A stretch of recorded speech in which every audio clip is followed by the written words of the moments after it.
Hello everyone, मेरा नाम है पूर्णिमा और मैं रहती हूँ ऑस्ट्रेलिया के एक शहर एडलेड में और ये है मेरा चैनल क्लिक टू लाइफ।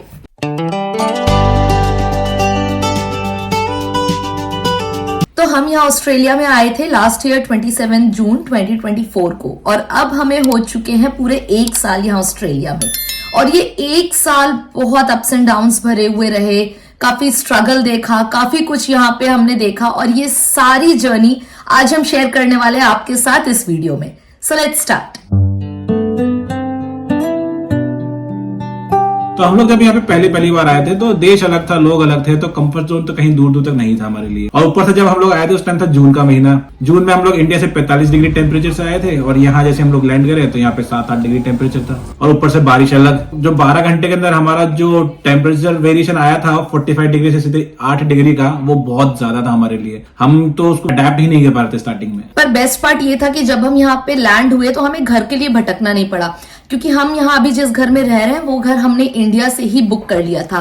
तो इंडिया में सबसे पहले हमने एयरबीएनबी बुक किया था और हम सोच रहे थे कि मीनवाइल हम घर भी ढूंढते हैं और जैसे ही हमें घर मिलेगा हम उस एयरबीएनबी की जो बुकिंग है वो कैंसिल कर देंगे। और तभी हमें ये घर मिल गया था फेसबुक मार्केट प्लेस पे। तो हमने एयरबीएनबी की बुकिंग कैंसिल कर दी और हमने ये घर बुक कर लिया था इंडिया से ही। तो जब हम यहाँ लैंड हुए तो हम सबसे पहले घर में आए, which is the best part. वो शायद आपके स्ट्रगल को थोड़ा और कम कर देता है क्योंकि आपके सर पे छत होती है रहने के लिए। और जब हम लोग यहाँ पे पहली बार लैंड किए थे तो मेरा चाइल्डहुड फ्रेंड निकलेश, जिसको आपने हमारे पुरानी वीडियोस में भी देखा होगा, वो हमको लेने आया था। ऐसा फ्रेंड मतलब जिससे मैं सालों से नहीं मिला, स्कूल के बाद मुश्किल से 1-आध बार मिला हूँ, लेकिन उसके बाद वो मुझे यहाँ पे एक पराये देश में आया, मिला, पहली बार दिखा। तो वो भी एक बहुत बड़ा सपोर्ट होता है, आपका सपोर्ट सिस्टम बन जाता है, क्योंकि इस पराये देश में अनजान लोगों में एक ऐसा चेहरा जिसको आप पहले से जानते हैं, एक बहुत बड़ा सपोर्ट था हमारे लिए।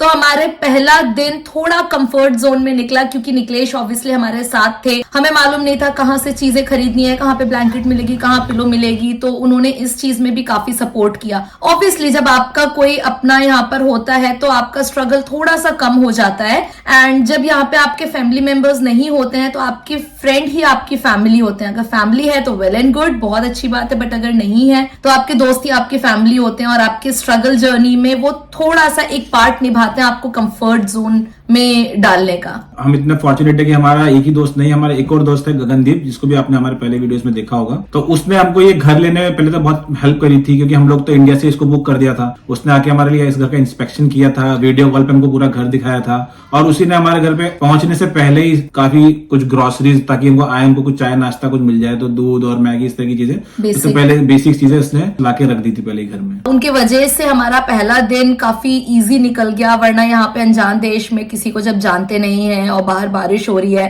काफी डिप्रेसिंग सा हो जाता है। लेकिन हमें थोड़ा इजी रहा था, थोड़ा नहीं एक्चुअली काफी इजी रहा था उनके वजह से हमारा फर्स्ट डे। जेट लैग जो होता है वो एक्चुअली होता है। हमारा जो स्लीप साइकिल था वो ऐसा बिगड़ा कि हम लोग रात को 2-3 बजे सो पा रहे थे और सुबह 12-1 बजे उठ रहे थे और ये कुछ दिन तक कंटिन्यू रहा। उसको हमको नॉर्मलाइज करने में काफी ऑलमोस्ट 1 हफ्ता लग गया हमको नॉर्मलाइज करने में। राइट। और फिर यहाँ का वेदर भी इतना एक्सट्रीम था कि हम वेदर से अडेप्ट ही नहीं कर पा रहे थे, क्योंकि यहाँ पे मैंने जैसे पहले भी बताया है कि यहाँ विंटर्स में बारिश होती है जो विंटर को और डिप्रेसिंग बना देती है। और हमारे साथ भी सेम हो रहा था, क्योंकि यहाँ पे नेबर्स को हम जानते नहीं थे, बाहर हमें लोग नहीं दिखते थे, इतना खाली, इतना सूना, ऊपर से बारिश हो रही है, घर में बंद हो गए थे, कहीं जा नहीं पा रहे थे क्योंकि गाड़ी भी नहीं थी हमारे पास।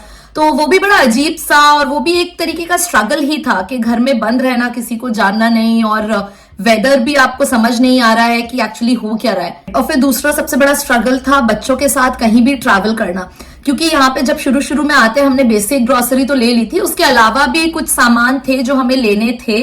तो फिर हम जहां भी जाते थे यहाँ पे हमें एक तो साथ में ही जाना है, यहाँ पे बच्चों को घर पे छोड़ने का ऑप्शन ही नहीं था, क्योंकि दोनों बच्चे हमारे काफी छोटे थे।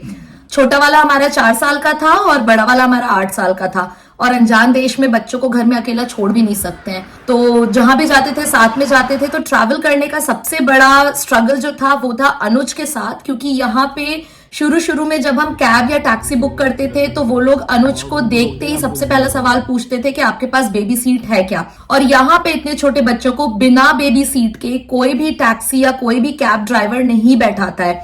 तो हमारे लिए वो बड़ा डिफिकल्ट होता था। फिर कुछ टाइम बाद जब ये डिफिकल्टी कंटिन्यू हुई, फिर हमने डिसाइड किया कि एक बेबी सीट खरीद लेते हैं। फिर हमने एक बेबी सीट खरीदा और फिर लेकिन अब जब हम जहाँ भी जाते थे कैब करते थे तो हमको बेबी सीट लेके कैरी करके घूमना पड़ता था, तो वो भी एक अलग तरह का स्ट्रगल था। राइट, कहीं भी शॉपिंग कर रहे हैं, के-मार्ट जा रहे हैं, कोल्स जा रहे हैं, ग्रोसरी ला रहे हैं या कुछ भी ला रहे हैं, तो बेबी सीट भी छोटा नहीं होता है, काफी बड़ा साइज का होता है, तो उसको हाथ में लेकर सारी दुकानों पे घूमना पड़ता था, तो वो भी एक अलग तरीके का हेडेक हो जाता था। और जब हम लोग यहाँ पे आए थे तो हमारे पास स्टार्टिंग में जॉब नहीं थी। हालांकि हमने कोशिश करी थी इंडिया से जॉब लेने की, लेकिन बहुत रेयर चांसेस होते हैं कि आपको इंडिया से ओवरसीज से आपको जॉब मिल जाए, अनलेस अनटिल आपने किसी ऑस्ट्रेलियन क्लाइंट के साथ कम से कम पहले काम किया हो। लेकिन हमारे केस में साथ था नहीं, तो हमारे पास जॉब नहीं थी। तो बिना जॉब के स्टार्टिंग में जब आप खर्चा करते हो, ग्रोसरी लेते हो, कुछ भी लेते हो, तो आपने जो इंडिया में जो रुपीज में सेविंग्स कर रखी है वो उसको आप डॉलर्स में खर्चते हो। तो हम जब भी शॉपिंग करते थे, कुछ भी करते थे, तो अगर $10 भी खर्च होते तो लगता था कि $10 सीधे कन्वर्ट करते थे 55 से गुना करके कि यार ₹550 चले गए। और ऐसे ज्यादा खर्चा होता था तो लगता है कि भाई बहुत सारा पैसा अचानक से इतना सारा जा रहा है जब डॉलर से आप खर्चा करते हो तो। राइट, क्योंकि जब आप यहाँ पर आते हो, आपके पास जब जॉब नहीं होती है, आपका खर्चा जब इंडियन रुपीज में आपकी इंडियन सेविंग से होता है, तो आपके लिए एक एक डॉलर भी बहुत कीमती होता है और आप एक एक डॉलर को भी कन्वर्ट करते हो।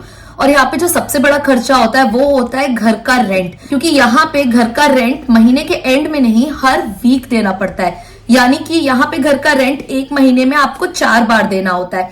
तो सबसे बड़ा खर्चा तो वही हो जाता है कि हर हफ्ते आपको अपनी इंडियन सेविंग्स में से आपको यहाँ पे डॉलर्स में घर का रेंट देना पड़ रहा है। फिर उसके अलावा जो बाकी बड़े खर्चे होते हैं, ग्रोसरी तो खैर बेसिक है, वो तो करना ही है, बट उसके अलावा जो बड़े खर्चे होते हैं वो होते हैं यहाँ पे आपका इलेक्ट्रिसिटी बिल, आपका गैस का बिल, आपका मोबाइल फोन या इंटरनेट कनेक्शन का बिल, पानी का बिल, ये सारे ही खर्चे जो है हमारे उस वक्त इंडियन रुपीज में हो रहे थे। तो वो भी बड़ा स्ट्रगलिंग फेज था, क्योंकि पैसे धीरे धीरे खत्म हो रहे थे और जॉब हमारे पास थी नहीं। धीरे धीरे नहीं, बहुत जल्दी जल्दी खत्म हो रहे थे क्योंकि वो डॉलर्स में खर्च हो रहे थे। और ऊपर से बारिश और विंटर ऐसे मौसम में छोटे बच्चों को एंगेज करना, क्योंकि बाहर हम ले जा सकते नहीं ज्यादा, क्योंकि यहाँ पे अंधेरा बहुत जल्दी हो जाता है। उसके बाद बारिश आधे टाइम हो रही थी, टेम्परेचर 10 डिग्री के नीचे था, तो बच्चों को एंगेज करना, उनको बिजी रखना। और इनिशियली हमारे पास कुछ भी नहीं था, यहाँ पे टीवी भी नहीं था, बस मोबाइल फोन से कनेक्शन था बस। तो बच्चों को बिजी रखना हमारे लिए बहुत बड़ा टास्क था उस टाइम पे। तो इसलिए फिर हमने कुछ टाइम बाद जो है यहाँ पे टीवी लेने का डिसाइड किया और हमने फिर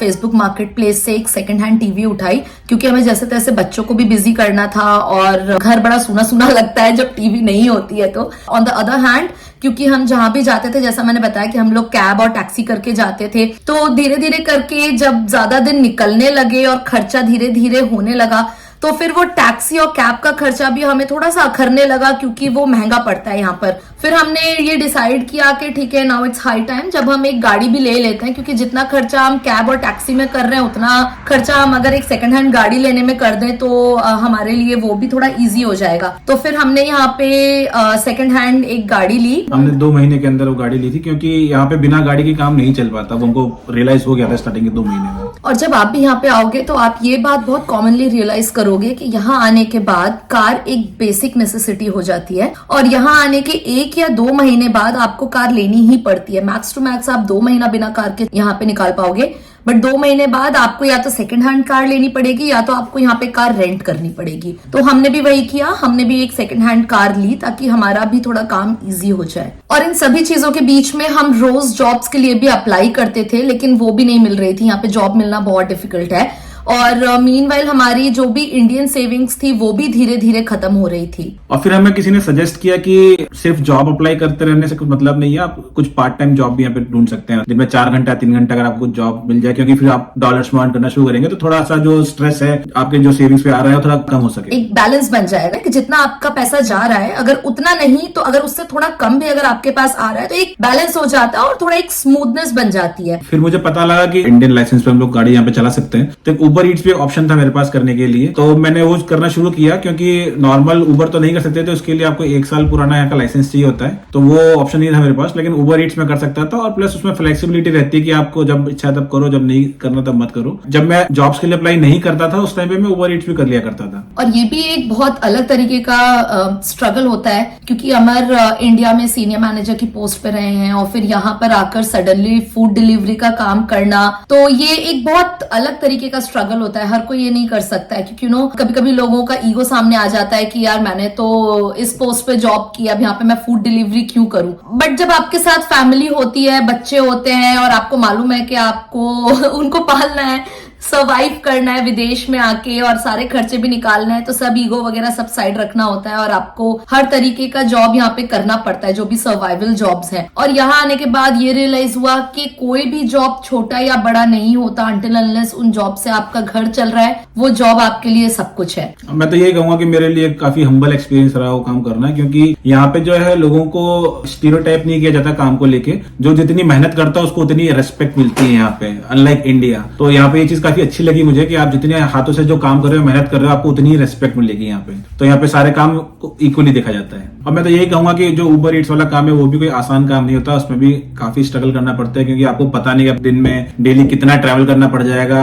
अगर छोटी टिप है, मतलब अगर आप $5 $10 का अगर ऑर्डर आ रहा है तो उसके लिए आपको कितना दूर जाना पड़ रहा है, और कभी बैक टू बैक मिलता है आपको ऑर्डर्स, कभी नहीं मिलते हैं। तो मैंने जितने दिन काम किया वो तो मुझे काफी अनसर्टेन लगा और काफी हार्ड वर्क भी लगा उसमें। तो जो लोग करते हैं, अभी भी जो कर रहे हैं, उनके लिए बिग हैट्स ऑफ कि वो लोग इतना मुश्किल काम यहाँ पे कर रहे हैं, क्योंकि वो इतना आसान नहीं है और वो जस्ट अपने परिवार को चलाने के लिए और सबके लिए, बच्चों को पालने के लिए कर रहे हैं। तो ये बहुत बड़ी बात है। और फिर उबर ईट्स करने के बाद घर पे आके भी मुझे जॉब्स के लिए अप्लाई करना पड़ता था, क्योंकि मैं दिन में कम से कम 50-60 जॉब्स के लिए अप्लाई कर रहा था उस टाइम पे ज्यादा आइडिया नहीं था, तो थोड़ा भी रिलेटेबल होता था जॉब्स के लिए मैं अप्लाई कर दिया करता था। और तभी उसी वक्त यहाँ पर जो है स्कूल में भी एडमिशन स्टार्ट हो गए थे, तो फिर हमने सबसे पहले पार्थ का एडमिशन करवाया यहाँ पे पब्लिक स्कूल में, और फिर उसके बाद हमने अनुज का एडमिशन करवाया किंडरगार्टन में। तो ये एक और हमारा एड ऑन खर्चा हो गया था। और जब मैं उबर ईट्स कर रहा था तो उसी दौरान मेरे साथ एक हादसा भी हुआ था, जो मैं आपको बताना चाहता हूँ कि मैं एक ऑर्डर लेके जा रहा था, एक इंटरसेक्शन पे था। तो यहाँ पे एक अपॉर्चुनिटी टर्न करके इंटरसेक्शन होते हैं, जहाँ पे आपको ग्रीन सिग्नल दिखता है राइट टर्न लेने के लिए, लेकिन उसमें आपको वेट करना पड़ता है क्योंकि अपोजिट साइड से भी ट्रैफिक आ रहा होता है। तो मेरे आगे एक गाड़ी खड़ी थी, तो वो तो राइट टर्न ले लिया था उसने मौका देखते ही, लेकिन मैं भी इंटरसेक्शन क्रॉस करके बीच में खड़ा हो गया था, लेकिन मेरे को चांस नहीं मिला राइट टर्न लेने का। और उसी दौरान जो है वो गाड़ियां स्टॉप हो गई और राइट से जो है ट्रैफिक आना शुरू हो गया। और जब वो ट्रैफिक आना शुरू हुआ तो मैं पूरा एक लेन के बीच में खड़ा था और मैंने पूरा एक लेन जो है मैंने ब्लॉक कर दिया था। और मेरी किस्मत इतनी अच्छी थी कि उसी लेन में 4 गाड़ियां छोड़ के पीछे पुलिस वाला था, और उसको जैसे पता लगा कि रास्ता ब्लॉक है, उसका सायरन शुरू हो गया तो वाँ करते हुए, और वो मेरे पास आया सीधे पुलिस की कार लेके। और वो स्टार्टिंग के 2 महीने के अंदर हुआ था मेरे साथ, तो काफी खतरनाक था, मैं काफी डर गया था। लेकिन पुलिस वाला आया मेरे पास, उसने मेरी गाड़ी वहां से हटवाई और उसने फिर मेरे से पूछताछ करी कि तुम क्या कर रहे हो, कहाँ रहते हो, क्या करते हो। लेकिन लकीली वो पुलिस वाला अच्छा था, उसको मैंने बताया कि मैं नया नया यहाँ पे आया हूँ और ये जो मेरे से मिस हुआ अपॉर्चुनिटी टर्न, ये मेरा पहले टाइम था। तो उसने मुझे हिदायत दी कि नहीं, आप सारे रूल्स एक बार पढ़ लीजिए अच्छे से, और थोड़ा डिफरेंट है यहाँ पे। उसने मुझे ये कहा था कि कैमरे में वो जरूर चेक करेगा कि मैंने जो इंटरसेक्शन है वो मैंने रेड होने के बाद तो क्रॉस नहीं किया। अगर किया होता तो मेरे पास फाइन आ जाता, लेकिन ऐसा नहीं था, तो मैं बच गया उस टाइम पे। और जब ये सारा स्ट्रगल चल ही रहा था तो उसी बीच मेरी जॉब लग गई थी अक्टूबर में, और जब मेरी जॉब लगी तब हमें थोड़ा सा रिलीफ मिला। लेकिन मेरी जॉब में भी बहुत सारे स्ट्रगल्स थे। नंबर 1, क्योंकि मेरा जो जॉब था वो काफी दूर था, मैं जहाँ से रहती हूँ, तो यहाँ से मुझे 1.5 घंटा लगता था मेरे चाइल्ड केयर सेंटर पहुंचने में, और 1.5 घंटा लगता था वहां से वापस आने में। यानी कि मैं रोज 3 घंटा ट्रैवल करती थी अपने जॉब के लिए। मैं यहाँ सुबह घर से 6-6:15 बजे निकल जाती थी और अपने सेंटर पे मैं सुबह 8 बजे पहुंचती थी, और फिर वहां से मैं 4:30 बजे निकलती थी और शाम को 6-6:30 बजे तक मैं घर पहुंचती थी। तो वो बहुत ज्यादा स्ट्रगलिंग फेज हो रहा था मेरे लिए, और क्योंकि ये इतना ज्यादा डिफिकल्ट होता जा रहा था डे बाय डे कि मेरी हेल्थ भी खराब हो रही थी। सुबह उठना जल्दी, वहां पर 1.5 घंटा जाना, 1.5 घंटा आना, वहां पे एनर्जेटिक रहना, उसके बाद अपना खाने पीने का ध्यान ना देना, उसके वजह से मेरी physical health plus mental health पे बहुत ज्यादा असर पड़ रहा था। एक टाइम तो ऐसा आया कि मैं घर पे आती थी और मुझे बिल्कुल होश नहीं रहता था। मैं 6 बजे सो जाती थी बिना डिनर किए, और रात में जब नींद खुलती थी तो मैं अमर को और बच्चों को पहचान ही नहीं पाती थी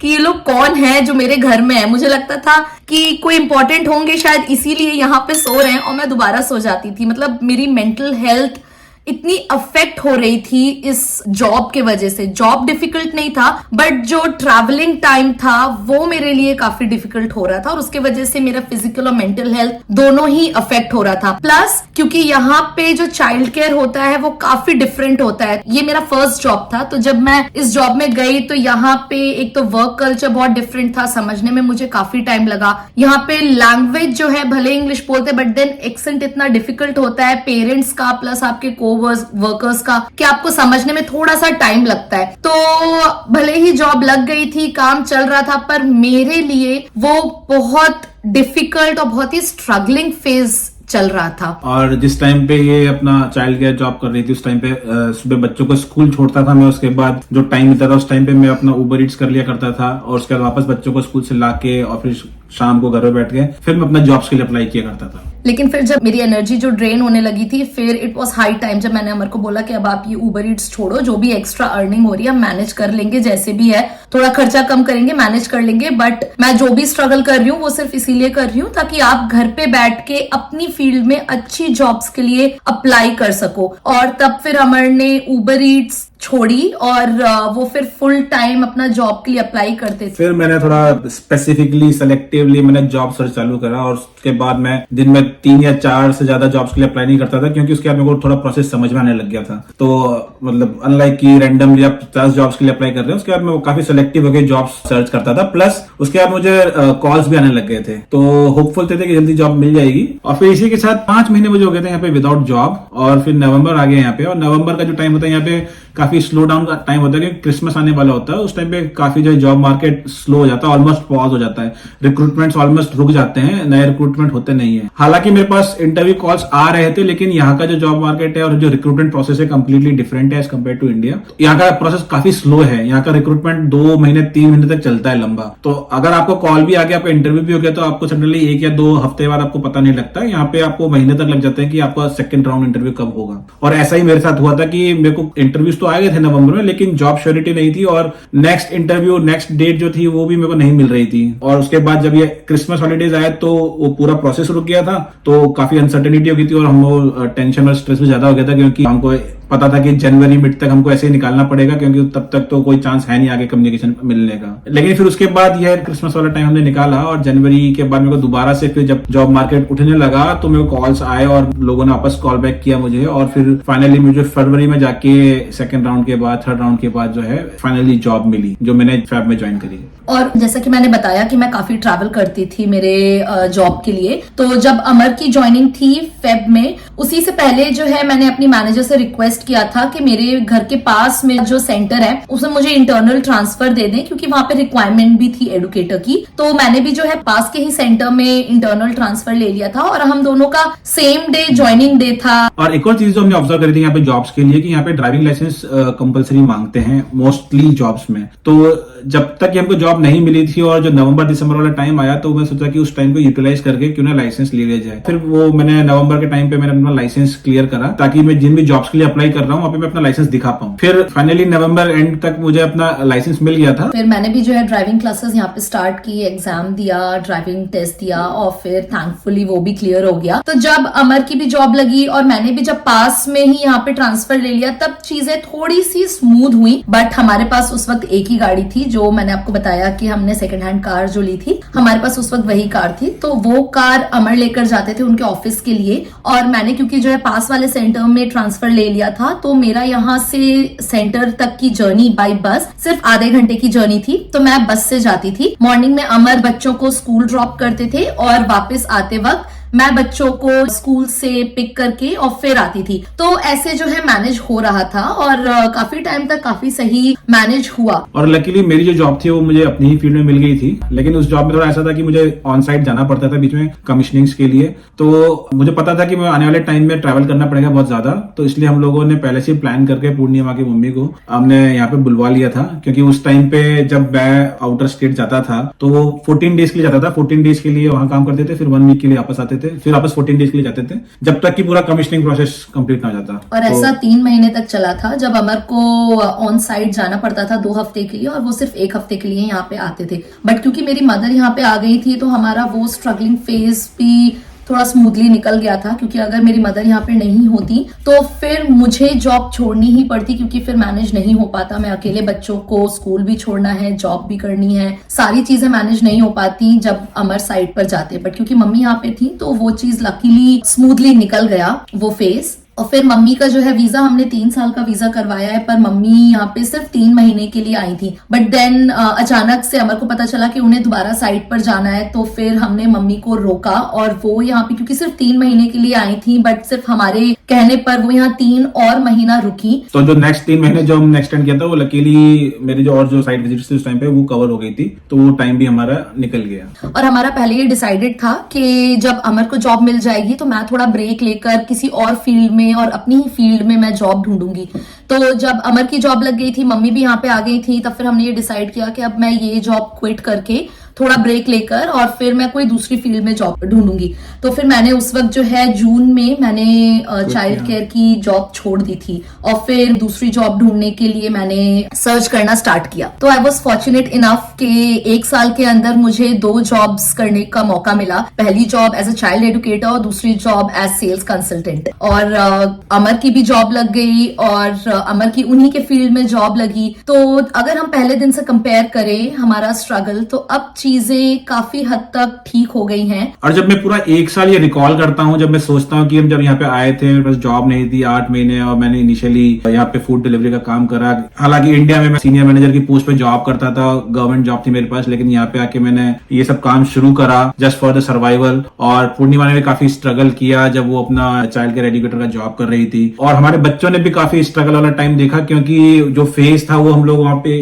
कल्चरली भी फिट नहीं थे और हम फाइनेंशियली भी काफी यहाँ पे स्ट्रगल कर रहे थे उस टाइम पे। और उसके जब मेरी जॉब लगी और पूरे 1 साल के अंदर अब जब मैं सोचता हूँ तो मेरे लिए बहुत बड़ी बात है कि मैंने यहाँ पे एक बहुत बड़ा अचीवमेंट लिया, कि मैंने जो एसयूवी कार में इंडिया में सोचा करता था कि मैं कभी लूंगा, वो मैंने यहाँ पे आने के 1 साल के अंदर ले ली। तो ये मेरे लिए बहुत बड़ी बात है। और ये जो पूरा स्ट्रगल है ये मुझे वर्थ इट लगता है कि हमने जो भी 1 साल में फेज हमने देखा है, अप्स एंड डाउन हमने जो भी देखे हैं, वो अब सब कुछ वर्थ इट लगने लगा है। और हमारा आज का ये वीडियो बनाने का और आपसे ये शेयर करने का कि हमने 1 साल में क्या स्ट्रगल किया, इन सब के पीछे हमारा जो मोटिव है वो ये है कि जो भी यहाँ पर आ रहे हैं हम उनको एक तरीके से मेंटली प्रिपेयर कर सके कि आपको किस तरीके से इनिशियल डेज में या आपकी शुरुआत के 1 साल में आपको चीजें फेस करनी पड़ सकती है। हालांकि सबकी जर्नी अलग होती है, किसी के लिए थोड़ा स्ट्रगल ज्यादा लंबा होता है, किसी के लिए स्ट्रगल कम होता है, बट स्ट्रगल सबके लिए होता है। एंड ऑलवेज रिमेंबर कि जो भी स्ट्रगल होता है वो टेम्पररी होता है, लेकिन स्ट्रगल से जो अचीवमेंट निकल के आता है और उस अचीवमेंट से जो मिलने वाली खुशी होती है वो परमानेंट होती है। तो जो भी यहाँ आने का ट्राई कर रहे हैं वो प्लीज मेंटली भी प्रिपेयर रहें कि स्ट्रगल होता है, पर ये भी याद रखें कि स्ट्रगल इज